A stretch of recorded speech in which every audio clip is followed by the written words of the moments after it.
right, what's going on, you guys? Nick here with Nick Strength and Power. I've got a couple of interesting stories for you guys today. The first story that I've got for you guys today, the latest physique update from GoodVito at almost just a week out from the Arnold Classic South America, which will be the first weekend of April, so next weekend. And this will also put him at 6 weeks out, almost 6 weeks out, from the Pittsburgh Pro, where, as you guys know, he's going to be facing Derek Lunsford and Nick Walker, Martin Fitzwater, William Bonac, Michael Krizo, and I'm sure several other bigger names. But from a conditioning standpoint, this is probably one of the most impressive updates that I've seen of GoodVito. Even though it does look like there's probably some kind of filter on this picture, whether it's a sharpening filter or some kind of, you can tell there's something going on. But this is what I like about GoodVito, is we know he's a bit of a mass monster. He's got a ton of size. He's got these freaky body parts, particularly his quads. He's a big dude, but the times that we've seen him compete, he brings really good condition with the size that he has. And a lot of times when you look at the updates from GoodVito, you think, wow, this guy's impressive. He's really big. Look at his quads. Look at his lats. Look at how wide his upper body is in a front double. Look at his taper. But then he can also pull off updates like this, where you're looking at this update and you're not thinking, wow, look at his size. You're thinking, wow, look at how grainy he looks. Look at how conditioned and detailed he looks. Look at how deep and carved out his hamstrings are.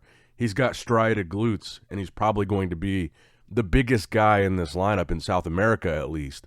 And I guess to an extent you are saying, look at how big he is, because look at how much lat is just hanging off the side when he's turning to show the hamstrings. And we've looked back plenty of times to Detroit. The conditioning that he brought against Martin last year was phenomenal. And I think the important thing here is not necessarily the South America show, but the Pittsburgh show.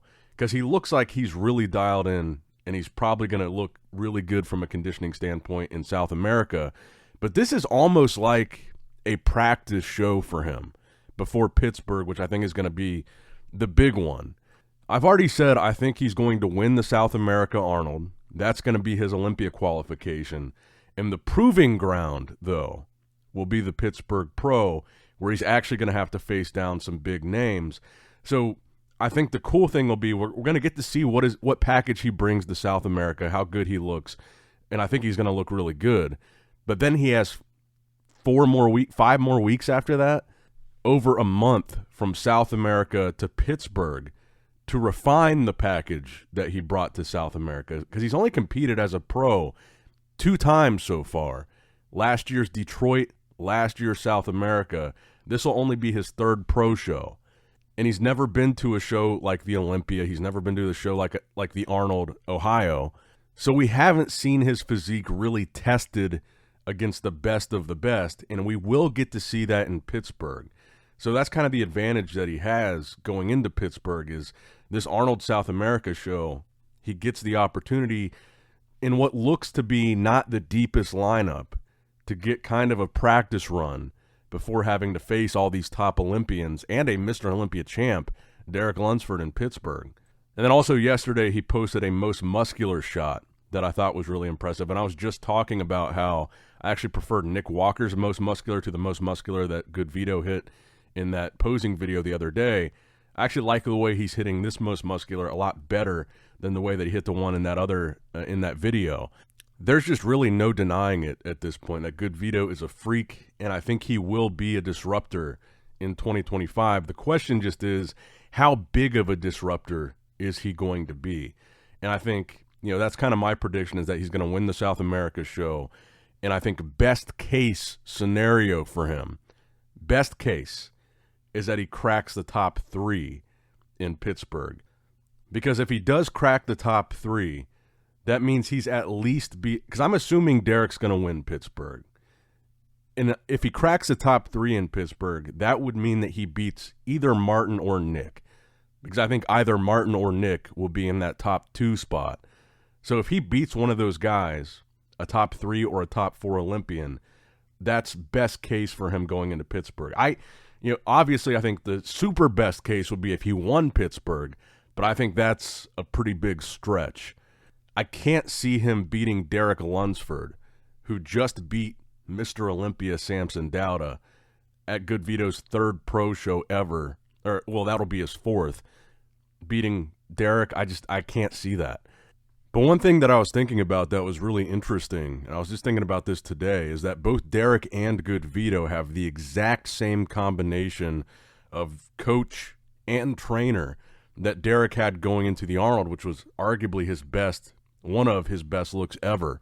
So the Brazilian trainer, Fabricio Pachalik, is the guy that we announced like before the Arnold. That was the trainer that Derek is working with. He's also working with GoodVito, and they share the same coach, Chris Aceto. So the exact same combination for Derek winning the Arnold and beating Samson is the same combination that GoodVito is working with.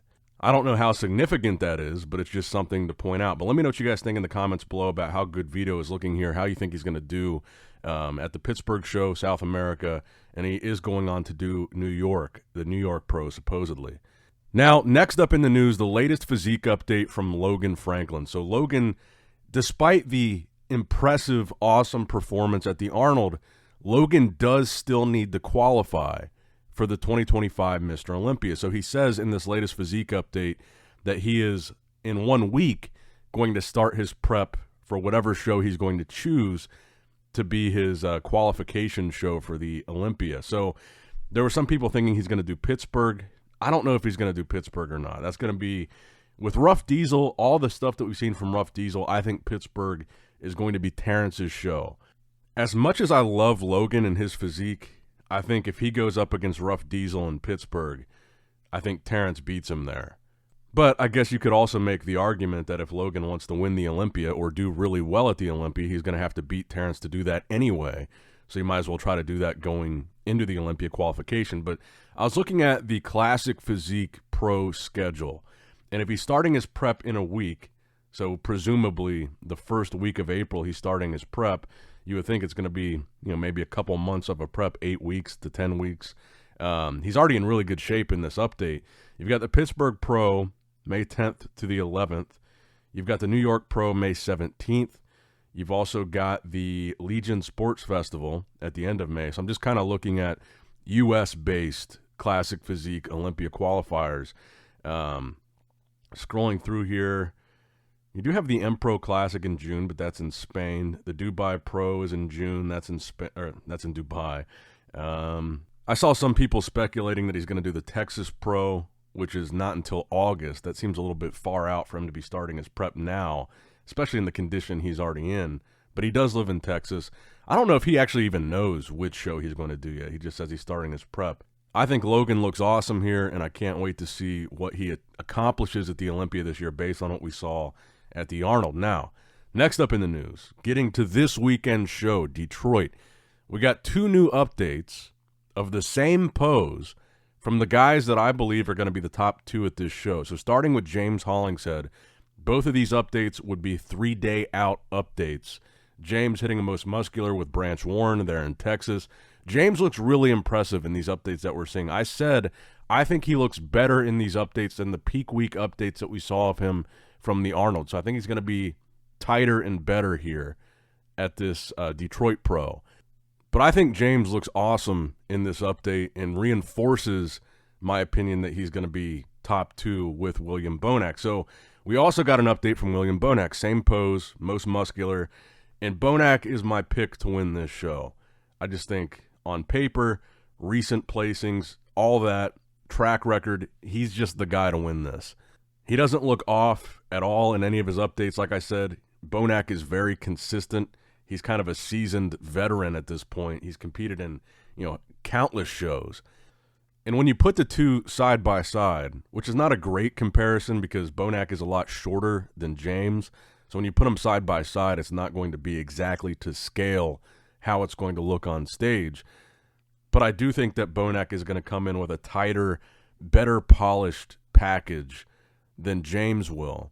And I think Bonac is just more complete, which is the benefit a lot of the time that these shorter guys have. So many people complain about a lot of the champions, a lot of the winners being so short.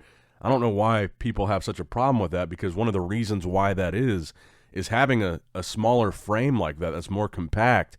It's easier to have a balanced, more proportioned physique and fill that frame out evenly than it would be for a taller guy.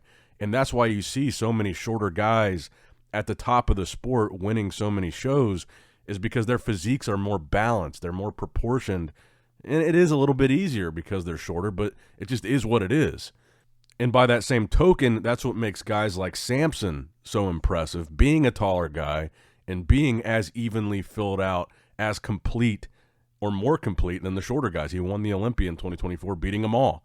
But I think that's a strength that Bonac will have against James at this show, and I do think they will be the top two. But let me know who you guys think is going to win the Detroit Pro this weekend in the comments down below. Now, circling back to the Pittsburgh show, we also got a new physique update from Nick Walker today, a front relaxed pose. And honestly, I'm not a big fan of this pose for Nick, or Nick in this pose, because of the way his midsection just looks really blocky in this pose. There's no other way to really say it.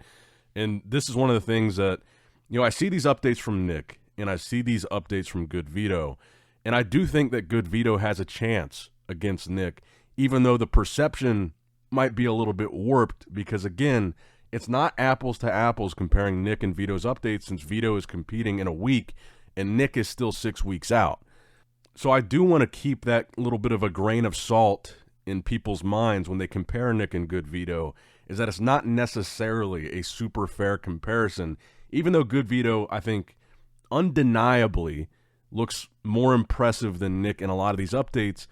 He is about to compete in just a week. Nick still has over a month and a half. But I also like that Nick doesn't only showcase the poses that he's strongest in. I would argue the front relaxed is one of his weakest poses, as well as the front lat spread. But he shows those poses anyway to show what improvement, if any, that he's made in those poses. So that's one of the things I really appreciate about Nick. But it is, when I see all these updates, and there was an update from Martin too, but I was reading the comments on his update, and a lot of people thought it was 6 weeks out from Pittsburgh, but it was actually an old prep video from right before Prague, so that wasn't a recent physique update. And we haven't seen a whole lot of recent physique updates from Martin, but it is helping me kind of visualize a world where GoodVito does really well in Pittsburgh. And actually, I just want to throw this in here because as I was recording this video, I just saw that Bonac posted 5 more actually, physique updates just 11 minutes ago. So he posted a couple back shots, back lat spread, back double bicep, another back double, another back lat spread, and a new most muscular, kind of that crab variation of the most muscular. And again, I think he looks really impressive here. He looks dialed, and he is still my pick to win this Detroit show this weekend. I was really hoping that we would see some kind of update, though, from Carlos Thomas Jr. before this show. I just checked his page again, and there's nothing. But I think Bonac looks phenomenal in these updates, and I think he's on track for his Olympia qualification in Detroit. Now, the final story that I've got for you guys today, the final physique update from Wesley Vissers. Again, this will be under 3 days out at this point, really 2 days out at this point. But Wesley also just posted this as I'm recording this video, and Wesley has some redemption to earn at this Detroit show, because right now, it seems like everybody is talking about Matt Grego as the favorite to win this Detroit show because he placed ahead of Wesley at the Arnold. I feel like Wesley really has to step up to the plate here in Detroit to make up the ground that he lost at the Arnold. He really has to make a statement here. But let me know what you guys think in the comments below. What are your Detroit Pro predictions for both classic physique and men's open bodybuilding? And that's going to wrap it up for the video today, guys. I hope you did, in fact, enjoy it. Make sure you like the video, subscribe to the channel, click that bell notification icon if you have not already. And as always, I love you guys, appreciate you guys. Nick Strength and Power, signing out.